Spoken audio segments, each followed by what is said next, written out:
I chose the theory health is expanding consciousness for study. Margaret Newman proposed the theory of health as expanding consciousness to address health for the individual that the absence of disease may not be plausible. She later expanded the theory to include all patients in various stages of health illness. The theory is based on the concept that disease is a part of health and not the antithesis to it. She first presented her theory in 1978. Newman was raised in a family that valued education, but due to the time period in which she was raised, she was cautioned not to let boys know that she was intelligent or challenge them academically. Her dad would play math drill games with her, and her mom encouraged her to excel in her studies. She attended high school and then college at Baylor University. After the death of her mother, she attended nursing school at the University of Tennessee, ultimately earning her doctorate in nursing from NYU. Newman initially loathed the idea of becoming a nurse, but quickly realized the impact that she could have on people and fell in love with the science of nursing. She was drawn to the puzzle of it. It reminded her of those math puzzles that she would do with her dad, and she thought it was interesting to try to figure out how to fix problems. Newman stated in an interview that she did not set out to propose a nursing theory, but rather found that she slipped into it.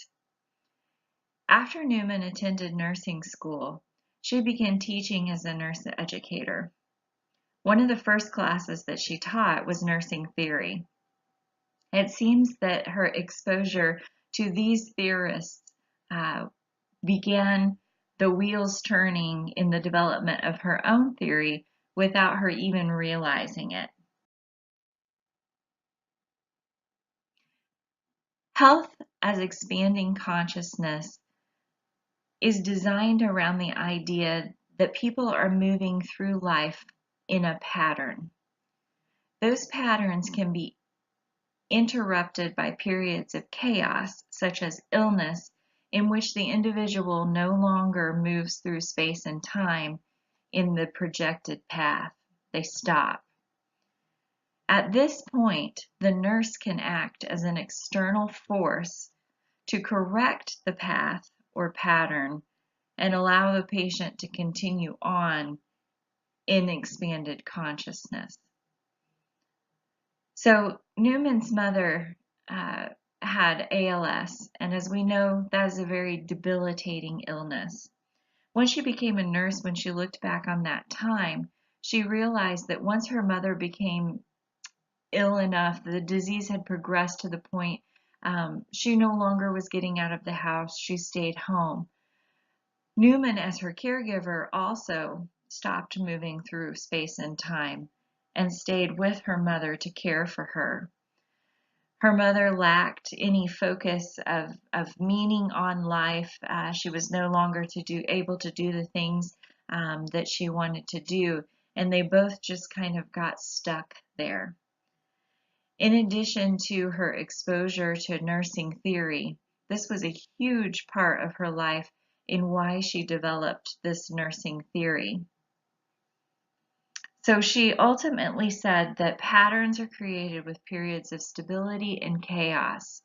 And for a person to move on to a new pattern of stability, they have to understand that the illness is part of their health and embrace and accept it and identify meaningful things in their life that allow them to grow to that place of expanded consciousness.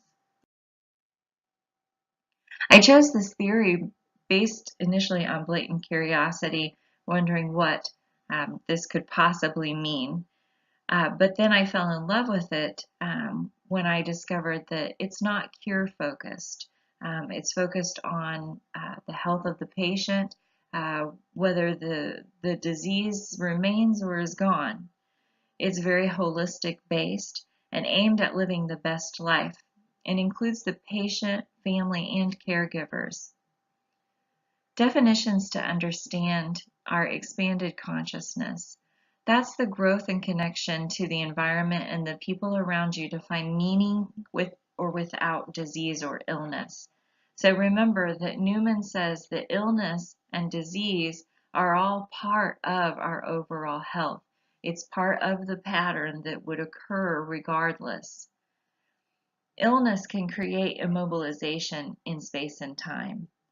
So illness is that chaos that can be introduced into the pattern, and without some focus or interjection, such as that external force of nursing, the person can become stuck and trapped there. Patterns, therefore, are those life experiences, including what's of value and response to the pattern. I mentioned that Newman was influenced early on by nursing theory and nursing theorists. She credits Martha Rogers with being one of her greatest influencers, and that her theory on unity played a big role in Newman's development of her theory of health as expanded consciousness. Assumptions of this theory include: health encompasses conditions described as illness, or in medical terms, pathology.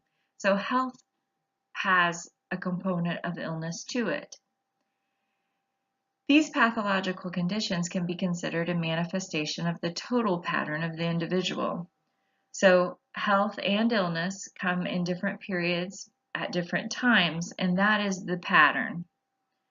The pattern of the individual patient eventually manifests itself as pathology and is primary, and exists prior to structural or functional changes.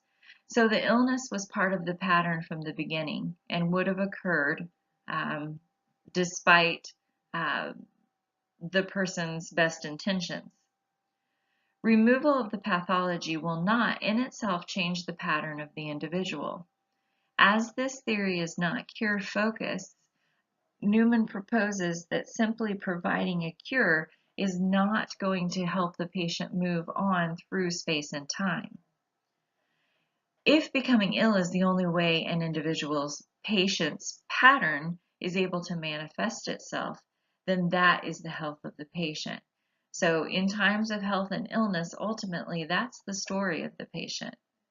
And then health is an expansion of consciousness. So when you meet those times of chaos, the ability to identify those meaningful things, connect with the environment, connect with what is meaningful, and develop that expansion of consciousness allows for health. Health as the expansion of consciousness is a grand nursing theory. It is highly abstract. It discusses broadly the whole health of the individual and is concerned with the third school of thought, which is focused on outcomes. Outcomes being that movement through space and time and continuing on a pattern despite introduction of chaos.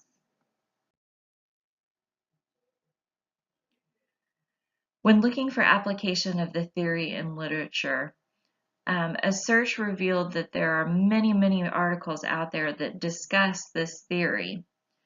Overall, the theory is very relevant today and being looked at and touted as being on the forefront of a paradigm shift in nursing care, as it is so focused on holistic care, care versus cure, and includes not only the patient but also caregivers and the family.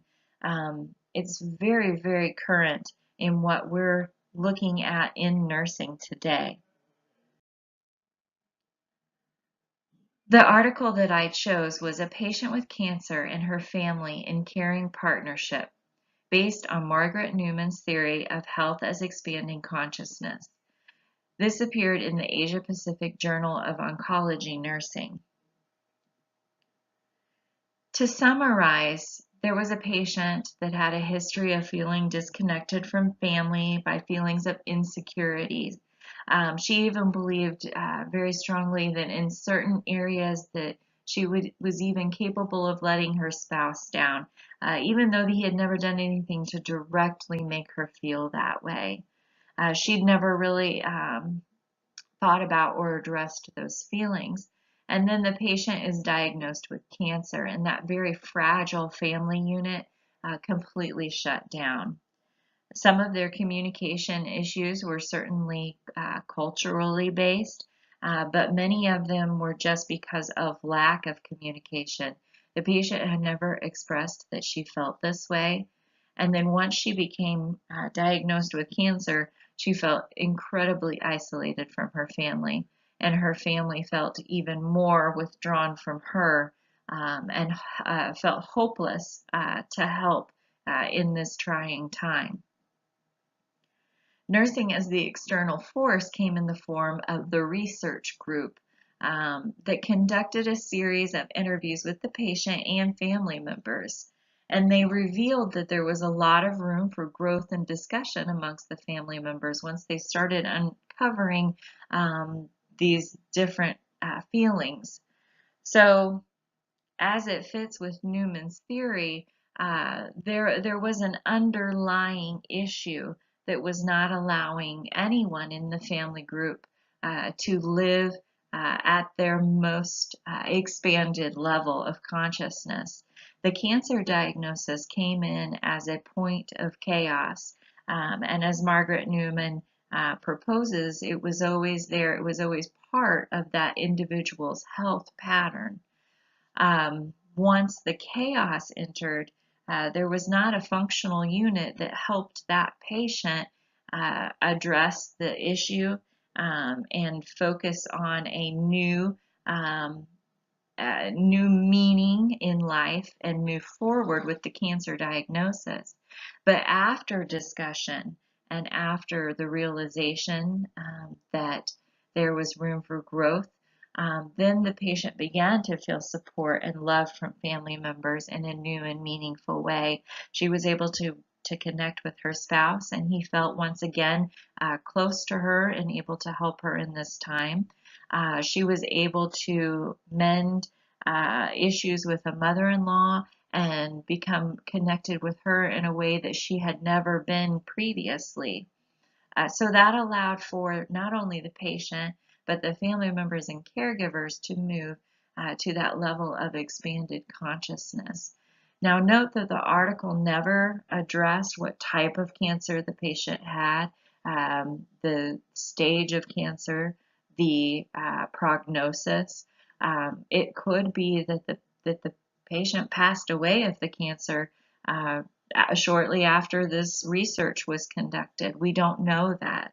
What we do know is that the patient was able to connect with her family in meaningful ways and deal with this cancer diagnosis and move forward on a new pattern with an expanded consciousness or a connection and a better understanding. So that's the beauty of this theory and its application in nursing and how important and impactful nursing can be. So ultimately, then, this patient finds a new way forward. When looking at a systematic model for evaluation, I chose Chen and Kramer. Just to recap some of the things we've already discussed, the question that this particular model asks to evaluate a theory is, what is the purpose of the theory? In this case, it's to explain illness as a part of health for even those that have chronic disease where absence of illness is not an option. What are the concepts of the theory? That disease is not to be seen as separate of or in opposition to health, but rather part of the health-illness pattern of that individual's life. And that much can be understood by simply asking what is meaningful in your life and using that intervention as a means to help the patient and or family members develop a level of expanded consciousness. What are the definitions of the theory? We've talked about what expanded consciousness means, what a pattern is according to Newman's theory, and illness and health and how they're related. And that brings us to what are the relationships of the theory. Disease does not mean unhealthy, and health is the summation of health and illness patterns. And because this is grand nursing theory, it's based on the idea that the body cannot be broken into parts. Therefore, we're treating the whole. The structure of the theory is based on concepts of space and time and the patient's ability to move through them. And the assumptions of the theory is that health is a unitary pattern of the whole, based largely in Martha Rogers' theory, and that consciousness is the informational capacity of the whole and the ability to understand, to connect, and identify what is meaningful. When examining this theory through a Christian worldview, it was a very natural fit. I don't believe that it was Newman's idea that this would be a Christian application, but it works quite well. As Christians know, in times of chaos, sometimes an understanding of and belief in a higher power is that thing that can help us move forward and identify meaning in our lives, even in the face of adversity. Also, the Christian understands that worldly pain and suffering can be tolerated with the hope for eternal bliss, that we're able to leave behind the pains of this physical body and hopes for an eternity in heaven with God. Christian nurses act as an external force to help patients know His healing power. Also, like the theory, we understand that that's not always given to us as the absence of disease. We are blessed that some people are able to overcome illness, become disease-free, but others are able to find comfort and understanding in Him, even though the disease may not be removed from them. And the inability to hope for eternal life can actually contribute to becoming in space and time and not being able to move forward without that hope and that understanding when you believe that this world is all that there is and you're faced with the kind of chaos and interruption in the pattern that severe illness or terminal diagnosis might provide. Relevance of the theory today is quite expansive as it provides for holistic care. It addresses health and chronic illness, and as we see chronic illness on the rise with many people living with issues like congestive heart failure, following issues like MI or CVAs, we can actually use this model to talk about what health means to them and give them hope for health. It promotes optimal functioning in that way. And I love that it addresses caregiver role strain.